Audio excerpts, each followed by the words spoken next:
First time যখন ইলিশ পোলাও করেছিলাম সবার এত পছন্দ হয়েছিল যে ব্যাপারটা একদম জমে ক্ষীর হয়ে গিয়েছিল। মনে হচ্ছিল আমি তো master chef to the power infinity. তো সবার আবদারে আজকে আবার বানিয়ে ফেললাম। তো আজকেরটা কি ভালো হয়েছিল ওই দিনের মতো, নাকি আজকে সব গড়বড় করে ফেলেছি? Let's find out. Hello everyone, আসসালামু আলাইকুম। তার আগে প্লিজ লাইক অ্যান্ড শেয়ার।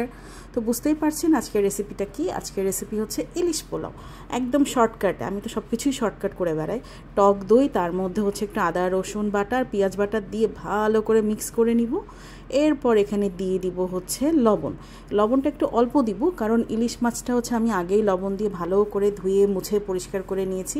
এরপর দিয়ে দিলাম মরিচের গুঁড়া 1 চামচ, আর তারপরে দিয়ে দিব মেইন ইনগ্রিডিয়েন্টস। বলুন তো সেটা কি? এই যে সরিষার তেল। এটা ছাড়া তো জমবেই না। বাস ভালো করে সব মিক্স করে নিতে হবে, একদম কালারটা সেই হবে। এরপর দিয়ে দেবো একে একে ইলিশ মাছের টুকরোগুলো, তারপর হাত দিয়ে ভালো করে মিক্স করে নিব। বাস রেডি। এরপর দিয়ে দিব একটু লেবুর রস। এদিকে আমি হচ্ছে পেঁয়াজ বেরেস্তা করে নিচ্ছিলাম। বেরেস্তা ছাড়া কি পোলাও চলে বলেন? এই যে তারপর চুলোর মধ্যে তুলে দিলাম। এরপর একদম স্লো মোশনে বাংলা মুভির মতো দিয়ে দিচ্ছি পেঁয়াজ বেরেস্তা। দিতেই থাকো একদম সুন্দর মতো করে। আস্তে ধীরে দিই নেই, ভিডিওটা স্লো মোশনে করছি দেখে এরকম দেখাচ্ছে, যাতে একটু সুন্দর দেখায় আর কি।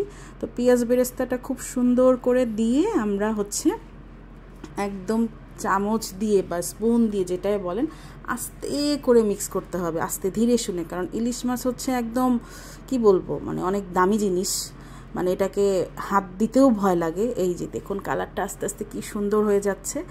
এই যে এরপর হচ্ছে আমরা একে একে, আর কি বাকি থাকলো, একটু চিনি দিতে হবে। হ্যাঁ, চিনি না দিলে ওই যে টক দই দিয়েছি তার কারণে কিন্তু একটু টক টক ভাব চলে আসবে। চিনিটা দিলে টক ভাবটা কেটে যাবে। চিনিটাও একদম স্লো মোশনে একদম বাংলা মুভির মতো করে দিয়ে দিচ্ছি, যাতে একদম দেখতে সেই হাইফাই লাগে, কেউ বুঝতেই যাতে না পারে যে এটা হচ্ছে কোনো আনাড়ি হাত বানিয়েছে। বাস চিনি দিয়ে আবার একটু ভালো করে মিক্স করে নিব। এরপরে দিয়ে দিব হচ্ছে আগে থেকে ভিজিয়ে রাখা চিনি গুঁড়ো চাল। আর মাছগুলো কিন্তু এর ফাঁকে আমি তুলে নিয়েছি, কারণ একসাথে দিলে কিন্তু মাছগুলো ভেঙে যাবে। মাছগুলো তুলে নিয়ে ওই যে গ্রেভিটা ছিল ওই গ্রেভির মধ্যেই একদম চালগুলো ভালো করে ভেজে নিয়েছি। একদম ভালো করে ভাজার পর এরপরে হচ্ছে আমি 3 কাপ চাল নিয়েছিলাম, তো তার মানে 6 কাপ পানি দিতে হবে।